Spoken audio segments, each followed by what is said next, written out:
Nakasaad sa Bushido o ancient Japanese code ng mga samurai ang courage o katapangan. Ibig sabihin lang ay dapat harapin ang bawat kalaban kahit anong antics o gaano man kayabang. Nakasaad rin ang honor o pride bilang kampyon. Kaakibat ng responsibilidad na harapin ang bawat direktang hamon.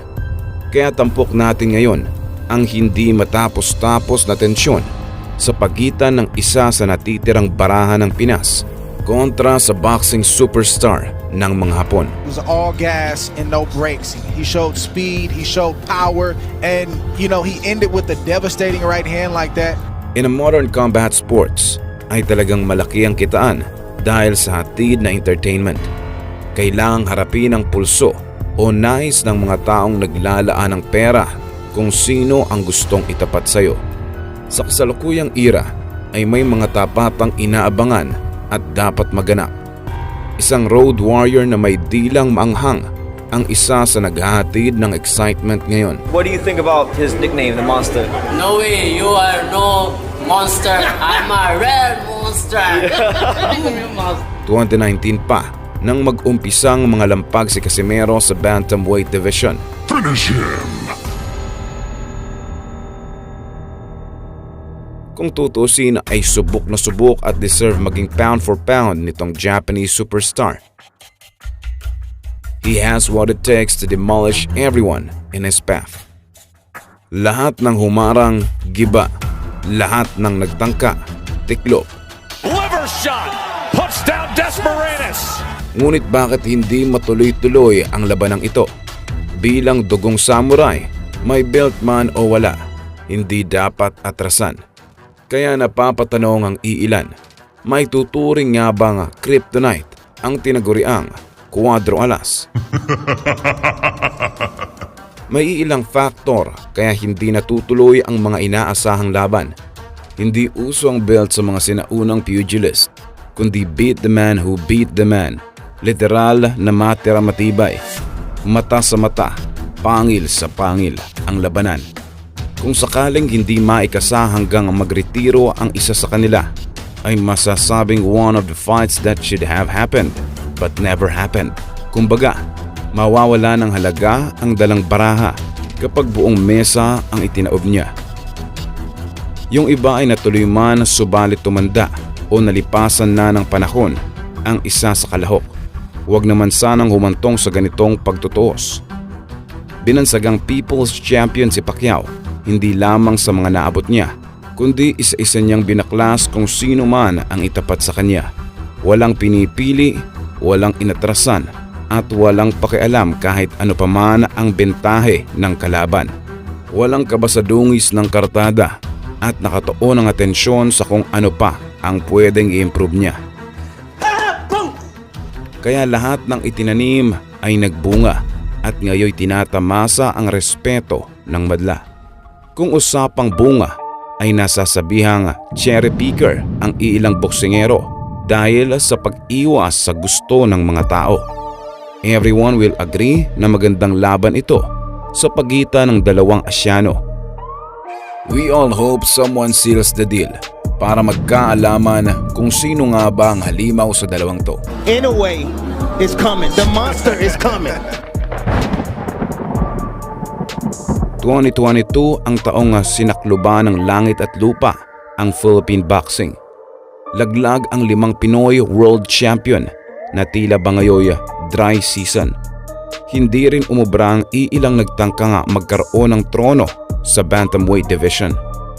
Sa pagdami ng Japanese champions ay siya namang pagbagsak natin ngayon. Pinas ay nagmistulang tanghaling sikat ng araw dahil natatabunan na ng mga Hapon. And Inoue hasn't even broken a sweat. Subalit may ilan pang nakahanay at nagbabaka sakaling mabali ang sumpa. May mga undefeated at iilang bagong usbong ang magtatangka. At syempre, ang natitirang barahan ng Pinas na si Cuatro Alas. Ano nga ba ang meron o saan nga ba hango ang tibay nitong tubong ormok? Kunat kalabaw na hindi basta-bastang natitibag at lumalamon ng mga suntok. Kayang sabayan kahit alinmang estilo at galing sa pag-adjust ang isa sa bentahe nito. Knockout ang punterya bawat laban. Itanong mo pa sa mga nabiktima nito. He will be looking for the KO every round of the fight. Fatality. Kadalasan sa mga boksingerong may purong lakas ay medyo tagilid sa pangkalahatang aspeto. Skill-wise, siya ay parang hiyas na bato dahil pulidong pulido. Kung may gahiblang kulang man sa bilis, ay he fill the gap with his ring IQ. Fundamentals, techniques, footwork at diskarte, you name it. Lahat ng yan ay taglay nito. Whoa, makes me impressed. That was kind of a Jack Palance impression, wasn't it? Kung usapang lakas at pangkalahatang aspeto, ay hindi magpapahuli itong nakaupo sa trono. Blinding speed, samahan pa ng accurate punches, kaya hindi na umaabot hanggang dulo. Tuwing siya'y sasabak, abay asahang may titiklop within 6 rounds. He always hit the target, lalo na ang kanyang mga liver shots. 3-punch combination, goes back to it again. Oh, big time shot to the body by Inoue. Big payday ang hatid, kaya hinahabol ng maraming contender. Bilang na lang marahil ang araw niya sa bantamweight at magpapatuloy ang krusada sa pag-akyat niya.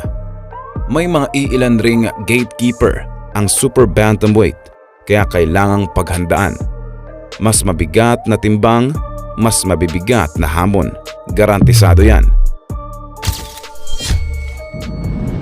Pero bago yan, ay mukhang bibinggo sa loto itong Briton para sa isang undisputed bout. Nang dahil sa sauna, yung belt ay kusang inabot lang na para bang, oh ito, sayo na.